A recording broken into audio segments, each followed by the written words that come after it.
Hi guys! Why am I inside my tent, inside my house? We're gonna go over my big three for the Appalachian Trail. My sleep system, my shelter system, and my pack. Stay tuned.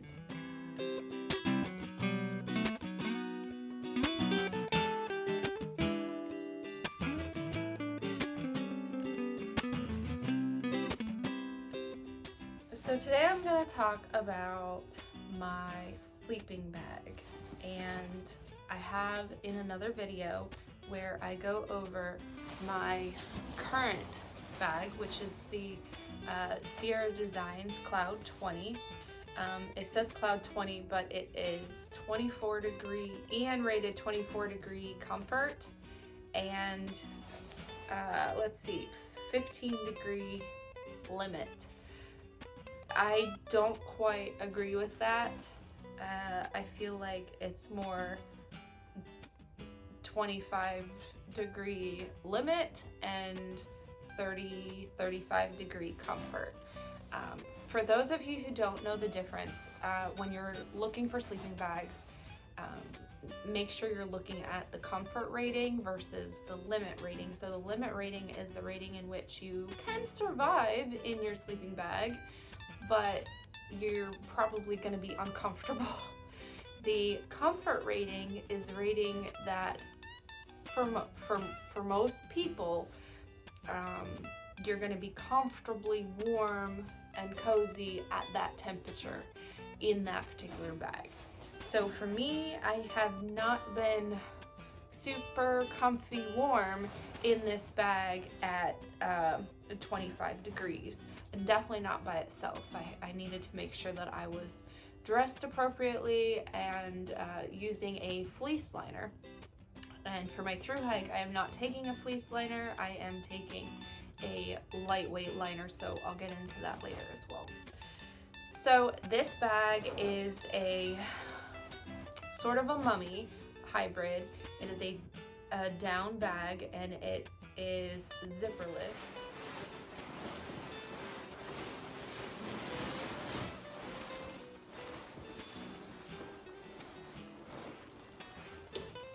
So I do go over this bag in another video, so you're welcome to check that out, but I do want to let you know, so there were some pros and cons to this bag, and I absolutely still love this bag. The thing I don't like about this bag is you have to like shimmy yourself down into it. I did finally bite the bullet on going with a top quilt just to see how that feels and what that's all about. So we're gonna kind of talk about that here. This is the Thermarest Chorus 20 degree bag. It says 650 down quilts. I did look up the grams, and it's a good weight. So the 650 fill on this Chorus bag is pretty equivalent to the, I believe it's 800 fill. Yeah, 800 fill dry down on the Sierra Designs bag, but because of the grams, the weight of the fill, they're about equivalent. This is a top quilt, so it's got it doesn't, you don't slide into it or zipper yourself into it. There's no hood, so that's something I have to think about.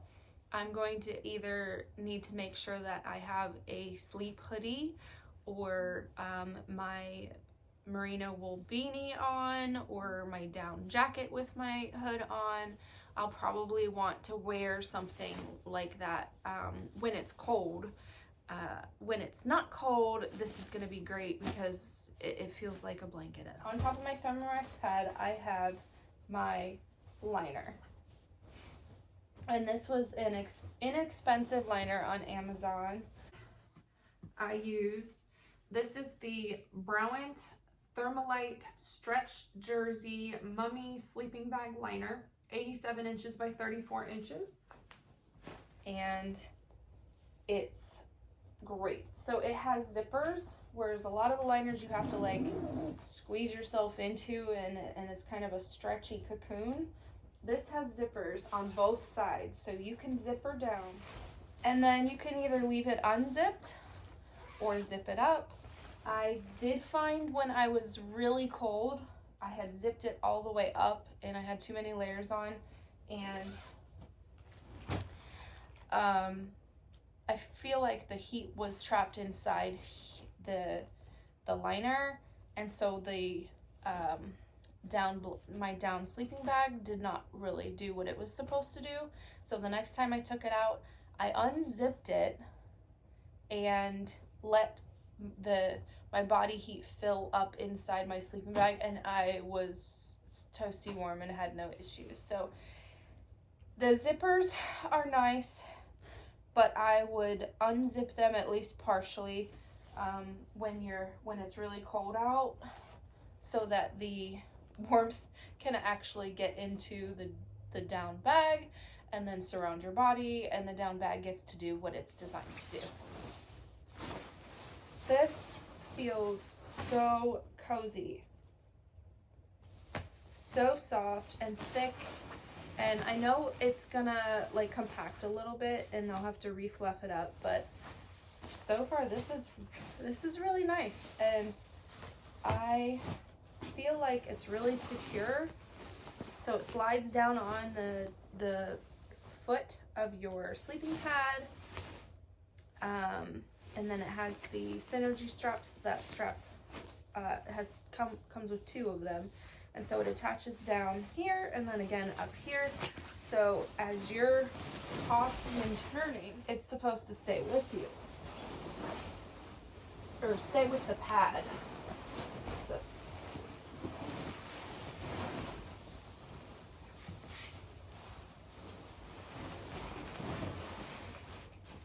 So the Chorus has the Nikwax hydrophobic down. So what it is the down is actually treated, keeps it lofted up and protects it from moisture and water. The entire sleep system for me is, so it's my Thermarest sleeping pad, my liner, lots of room in this. Lots of room, stretchy, but so cozy. So you can wrap up in it like you would at home. And this, my sleeping bag or top quilt. And then I do have my pillow system. So I use the Outdoor Vitals Live Ultralight inflatable pillow. That's the bag that it comes in. And I just stick it in this cotton pillow case. It's not a pillowcase. I actually got it from something else. And yes, you can use a buff or a shirt or something like that if you want to save half an ounce and a couple inches of space in your pack. But this pillow, I really don't use much air in it. So I don't even fill it up halfway, and I put a little bit of air in it, and then I will put in either my puffy coat or some extra clothing in with this sack here, and it creates an amazing pillow. I don't even need a pillow. I have been teaching myself to sleep without a pillow over the last year, so this is one of those things that when I need it, I'll have it, and if I don't need it, I won't mess with it.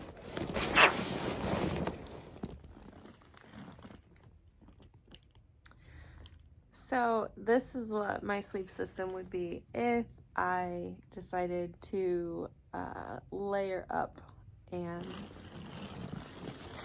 use my Thermarest pad, my Sierra Designs sleeping bag, my sleeping bag liner, the Thermarest Chorus, letting you know that it is possible. And so for a total For both sleeping bags, it would be 3 pounds, 10 ounces. And if that was something that I needed to do for like super cold temps, I could do it. The Thermarest pad has an R value of, I think 4.2. And then I have the Milo and Foam Pad. This is a thin piece of foam and mylar that folds up really small. I bought the whole piece, I think it was like 54 inches by 72 inches, off Amazon for $20. Then I cut a small section of it down so that it fits my tent exactly. When it's freezing cold, I can sit on this or kneel on this or whatever, and I won't feel the ground at all. So this, I don't even know what R value this is, but it adds a lot. And it's super thin, as you can see, and it folds up really small, and it's super, super lightweight. I want to say like maybe 2.5 ounces all in. And then what I'm going to do with this is I fold it up and I stick it in a stuffed sack, and I can sit on that as my camp seat, as my snack seat or lunch seat or whatever. I can sit on it, and then when it gets time to actually set up camp, I would just take it out of that bag and throw it down on the bottom of my tent. And it's one step that takes a couple of seconds that makes my living space a living space for me, and not a I'll deal with it space. So this is a comfort item, and I love it. That's really warm, and it's actually soft and super light. So that's going to be my sleep system. I'm maybe like 5 feet away from my bed right now, and I don't feel like getting up. That's how cozy this is and comfortable. So the next part of my big 3 would be my shelter. And I am going to take my MSR Freelite 2. It is a 2-person tent.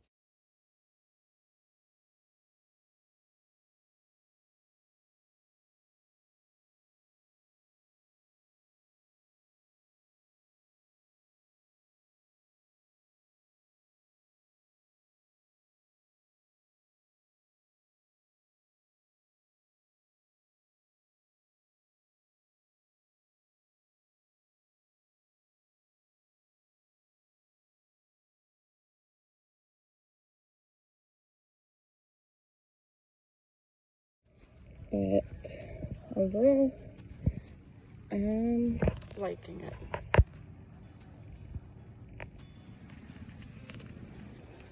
And that is it.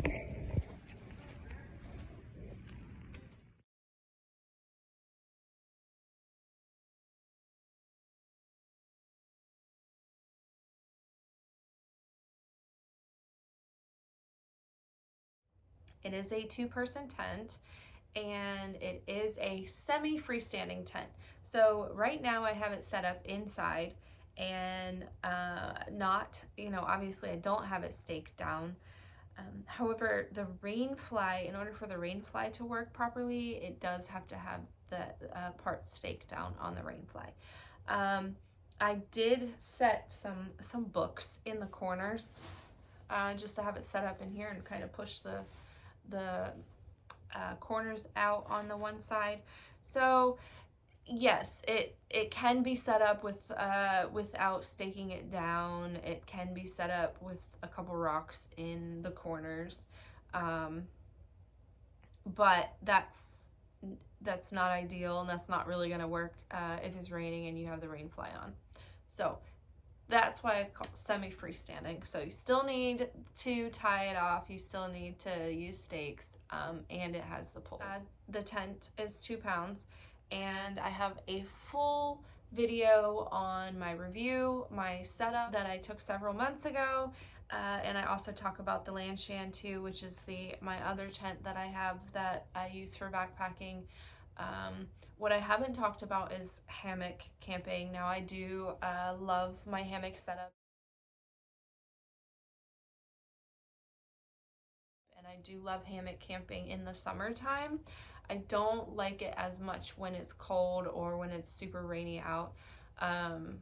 It's just, it ends up weighing, my whole system ends up weighing like almost 7 pounds to get everything that I need if I were to use a hammock setup. So for all you hammock campers out there, yes, it can be done. Hammock camping is probably the most comfortable sleep that I ever get in backcountry camping, but it's not something that I would want to do on a long-term, long trail.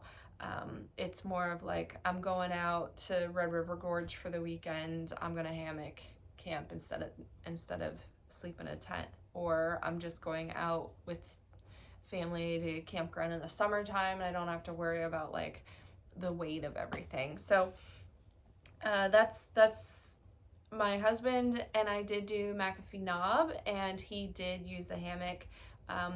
And it was hard to find trees around the shelter area that worked right.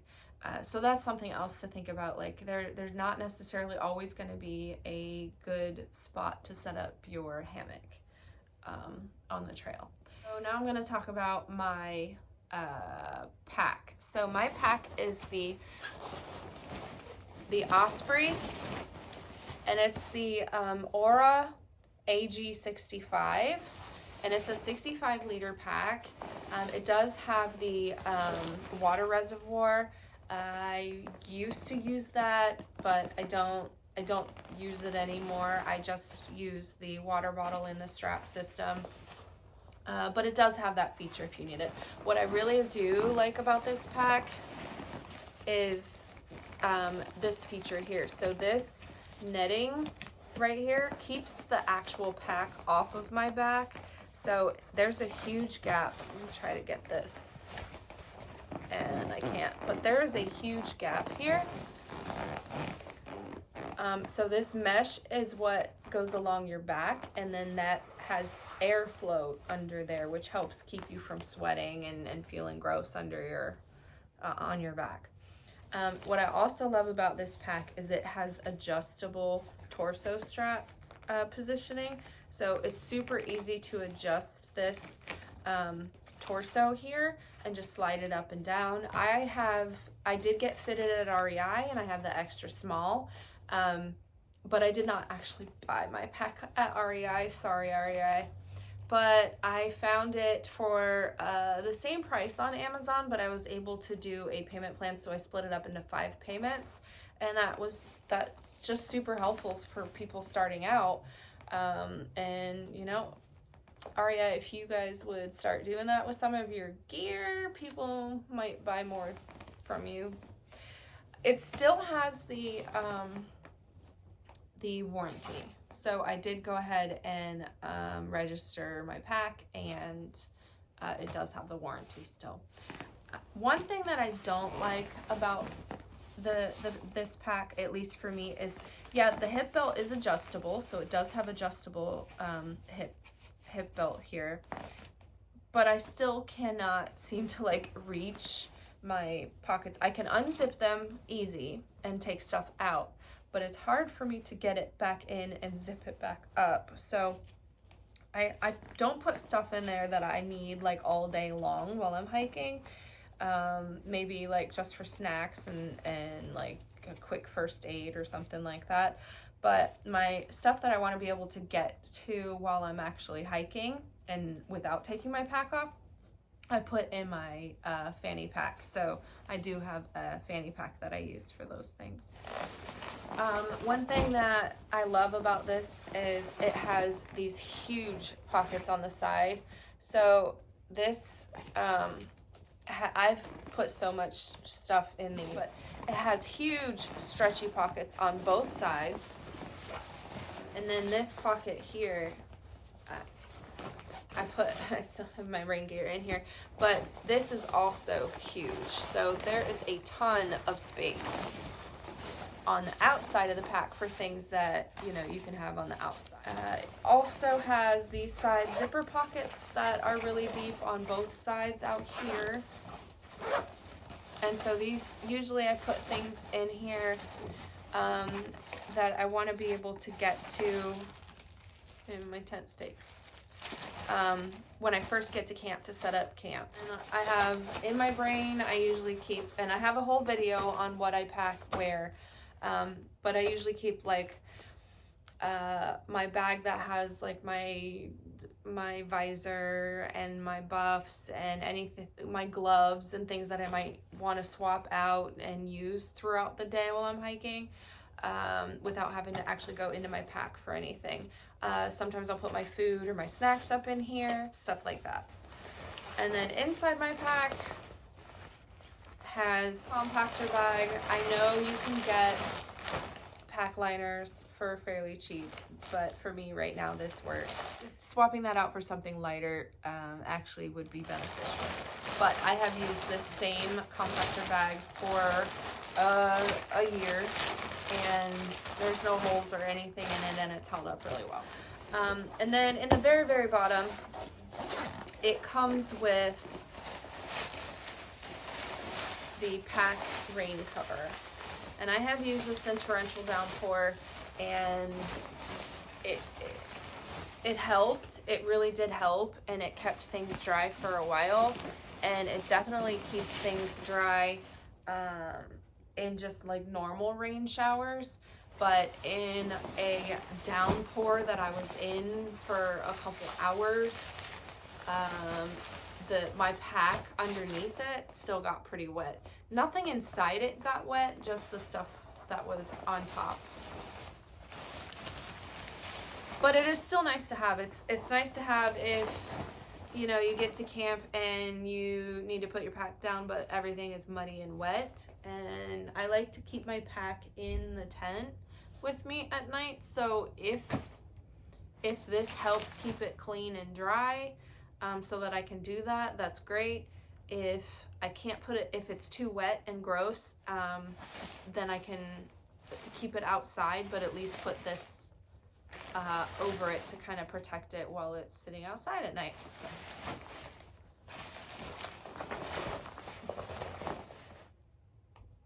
So thanks for watching my video about my big three: my pack, my sleep system, and my shelter system. I hope you enjoyed this video. I hope you got some tips out of it. And if you have any tips or tricks for me, give me hints, give me tips, give me tricks. Just be nice. God bless, and like and subscribe.